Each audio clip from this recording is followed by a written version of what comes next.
What's going on, guys? Bustle86 here, back to another video, and today I'm here to do my AEW Dynamite review. We're from Columbus, Ohio, and, well, the show certainly happened. It wasn't good, but it wasn't bad either. It was just somewhere in the middle for me. So, with that being said, what did you guys think about the show? Let me know in the comment section below.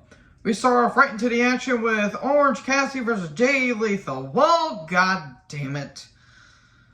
Look, I know a lot of people like the Orange Cassidy gimmick. It gets stale really quick for me. Lethal is good. He just hasn't really been interesting lately. The whole Shane kicks is so fucking stupid. It's so fucking stupid. Lethal crawls up the ramp, and here comes the big tall motherfucker, aka Satnam Singh. He shows up. And this is where the match basically died, because the best friends are on each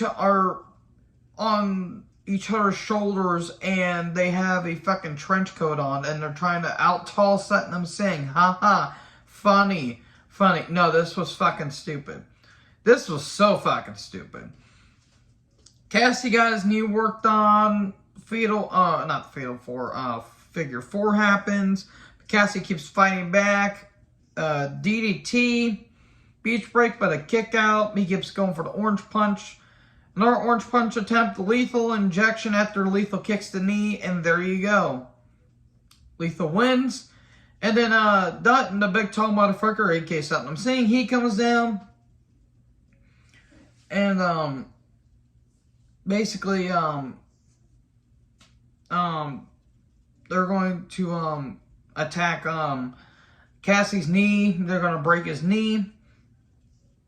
And then the best friends come down. Here comes Wardlow. He comes down. Issues him a challenge on Battle of the Belts 3. You take on Jay Lethal for the TNT title. And Wardlow basically accepts. So we're going to have that match of Battle of the Belts 3 that's happening this Saturday. I might watch, actually, because the match card so far actually looks pretty decent. Then we're going to recap of Starks versus Hook last week, where Hook, he won the FTW title. Here comes the Undisputed Elite, which is Kyle O'Reilly, Bobby Fish, Adam Cole, baby, and the Bucks. And here's Cutler, the most uninteresting person on the roster, and that's saying a shit ton, considering there's a lot of uninteresting people, like Jake Hager. I'm glad that Red Dragon, Bobby, and O'Reilly are doing alright. I'm really happy that Cole's doing okay. He does say he's not medically cleared, though. I'm glad I'm glad that he survived that concussion at Forbidden Door, because that was bad. That was bad. So again, Cole mentions he's not medically cleared, and he talks about how the Bucks helped him get here. But apparently that wasn't enough for him, because Red Dragon and Cole attacked the Bucks in Cutler. Oh no, a swerve, bro.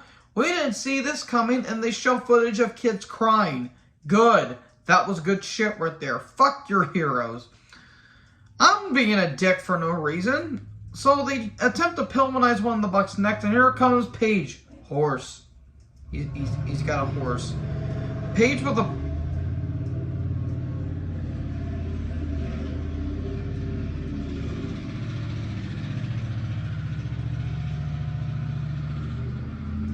Okay, then. That certainly happened. Thanks, asshole! So, Paige with a pipe, he comes down, and the Elite are back! Hooray! Woohoo! Fucking moron. Anyways, yeah, cool, we're getting that. So, Moxie's backstage, and he says, he doesn't really care who's going to win tonight. It could be either one of the members of the Blackpool Combat Club, or it could be one of Jericho's Appreciation Society buddies. He just says it doesn't matter. All the respect is thrown out when the bell rings. And he says he's going to, break their necks and split their heads open, and there will be blood and teeth everywhere. Moxley is basically implementing murder. That's bad, John. And he even says he's going to make the Blackpool Combat Club will make the Heart Dungeon look like a daycare center. That was some good shit right there. Then Christian Cage and Tony Schiavone are in the parking lot. Cage talking about his match against Matt Hardy. And Jungle Boy attempts to run him over with the car, and he tries to get after Cage, but security holds him back. More on them in a little bit. Britt Baker and Jamie Hayter, my goodness, with Rebel took on Thunderstorm, Thunder Rosa, and Tony Storm. Rosa has a shirt saying Thunder Rosa sandbagging since 2014. I don't know why that made me laugh. This match certainly happened. It wasn't bad, but it was a bit awkward in some spots. It wasn't dull, I'll say that. The women at least got featured. There was some pretty brutal looking hip attacks from Tony. Like, good lord, like Baker's head looked like she got whiplash. But a flurry of moves later in a short lariat, and Hayter wins. Okay, she's going to be taking on Thunder Rosa at Battle of the Belts 3 for the women's title. And then we get a Sammy and Ty Conte video package on them getting married. I would give them at least 5 months. And then Kingston cuts off saying, we don't give a shit. Well, he didn't say that, but he might as well say, we don't care about you getting married. I want a piece of you. Okay. They're having a match at All Out, apparently. We get a recap of Hobbs attacking Starks. Taz basically says, Starks, Hobbs, Hook, you do what you want to do. I don't want to do anything with it. Team Taz is done. Okay, that was kind of out of nowhere. So, okay, Hobbs took on Ren Jones. Don't know who Ren Jones is. Nothing against him. It was a squash match just for Hobbs. Spinebuster 1, 2, 3. And Starks comes out to a huge pop. And he tries to go after Hobbs. He even throws the ref out of the way. But a big-ass spinebuster from Hobbs. And there you go. Okay. Setting up that feud.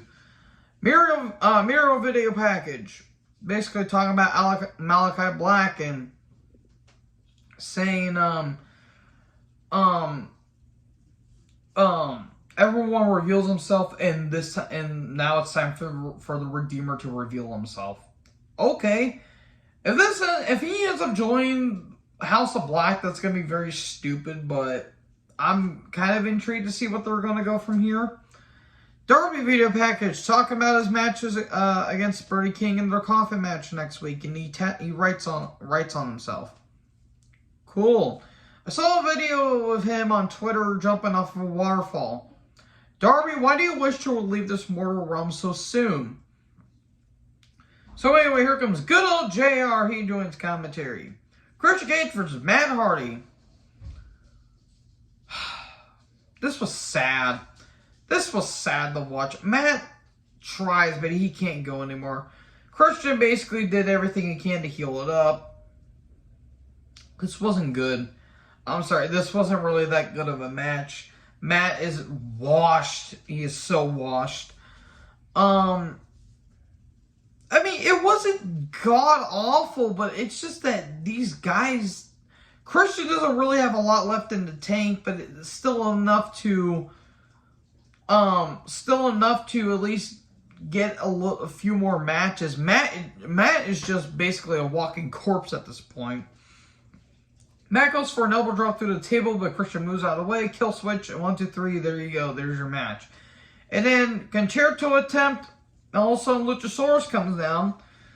And then Jungle Boy gets in the ring and he attempts to swing at Cage. I think he even said Christian Cage is a pussy on it. T-shirt. That was kind of funny. Okay, so there you go. Dan Garcia and Tony Schiavone are backstage, and Garcia says, that wasn't the biggest win of my career. That was the biggest win of all time when I beat Bryan Danielson last week. Which is kind of true, because Danielson is a big name in wrestling. And he says, I'll prove to you why I'm one of the best, submissionists in the world, and I'll prove why I'm the best sports entertainer of all time. Okay, fine, I guess. Then we get highlights of Pac defending the All-Atlantic Championship. I thought that's mean fucking all, and Pac hasn't been shown since Forbidden Door. Paige is in the ring. He's wondering why he isn't getting any TV time. He wants to be featured more. Here comes Stokely down the ring.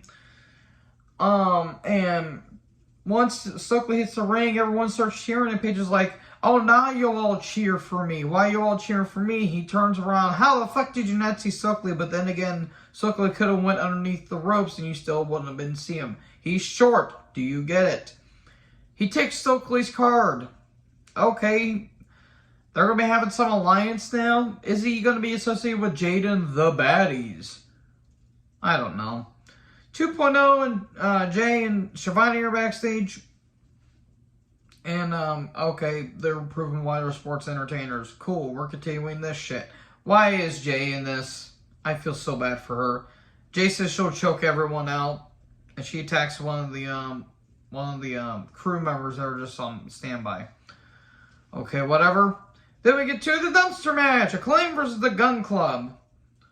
Well, this match certainly happened. Was it dull? Not really, but it's like daily we've been seeing these fucking matches where it's either no DQ or no holds barred. We just saw Drew and Sheamus having no disqualification match on SmackDown last week. We saw a Last Man Standing match at SummerSlam. We just saw a Falls Count Anywhere match last night on NXT, and now we're having a dumpster match here on Dynamite. Calm down on the gimmick matches, guys. It wasn't dull again. It wasn't as good as the dumpster match between New Age Outlaws, Funk, and Cactus at Mania 14. No, but it wasn't as bad as Kalisto versus Strowman. God, that was a bad match. Bowens and Caster attack Billy with the garbage can, and God, Caster was fucking amazing during this match. He says no.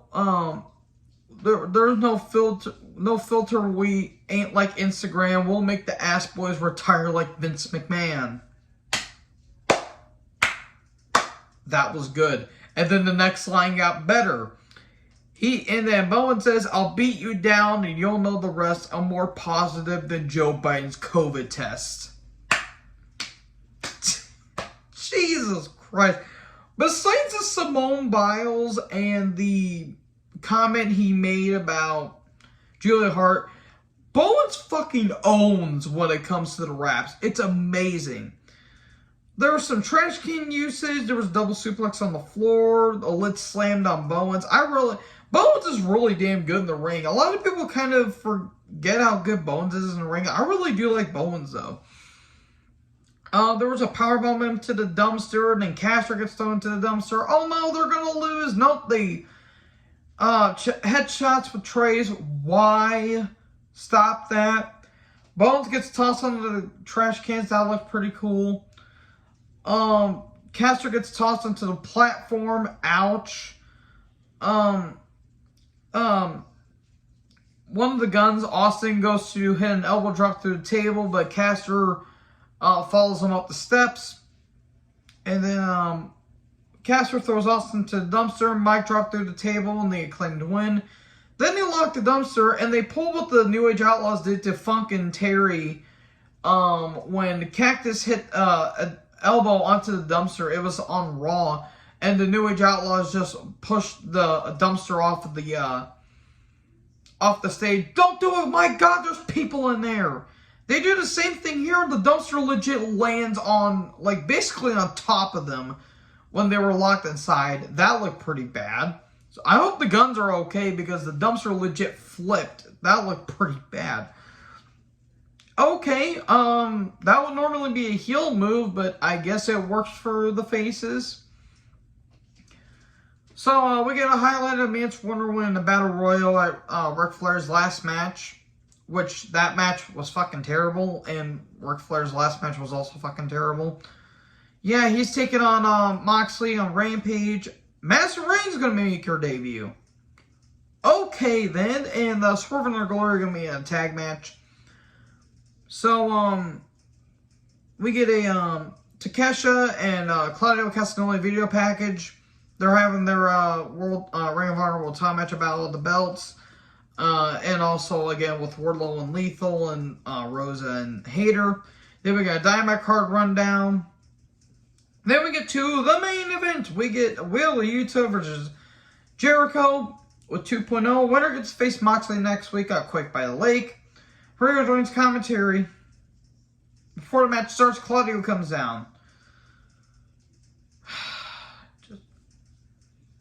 Jericho can't go anymore. Jericho cannot go anymore. Wheeler tried, God bless him. And there was a couple points where Jericho didn't do god-awful in this match, but oh my God in heaven. Oh my God in heaven did Jericho not do well, because there was a certain spot where I'm like, oh God, that looked bad. 2.0 kept trying to interfere. They get thrown out. Claudio kind of, walks off with them, kind of telling them to get away. There was some really cool German suplexes, really crisp German suplexes by Yuta. We get the walls on Yuta. And then Jericho goes to hit a lion salt, and Yuta got his knees up, but Jericho's knees went flush right on Yuta's face. That looked brutal. Codebreaker out of midair. Jericho grabs the bat. Referee Rishi throws the bat out of the ring. Low blow. Juice effect, but a counter to the seatbelt. Seatbelt pin, but no effect. Lion Tamer, and Jericho wins, and he won't let go of the hold. And then Moxley shows up. And then Jericho says, you're going to get one of the surviving members of the Heart Dungeon. You're getting Lionheart next week, and I'm going to squeeze the shit out of you and become the 2-time AEW World Champion. Okay, cool. Whatever. However you may feel. So yeah, that was Dynamite. Again, it wasn't awful, but I've seen better Dynamite, so let me know in the comment section below what you guys thought about the show. Make sure you guys like, comment, subscribe, tap the little bell for more notifications. Join the herd. Talk guys next video. Peace out.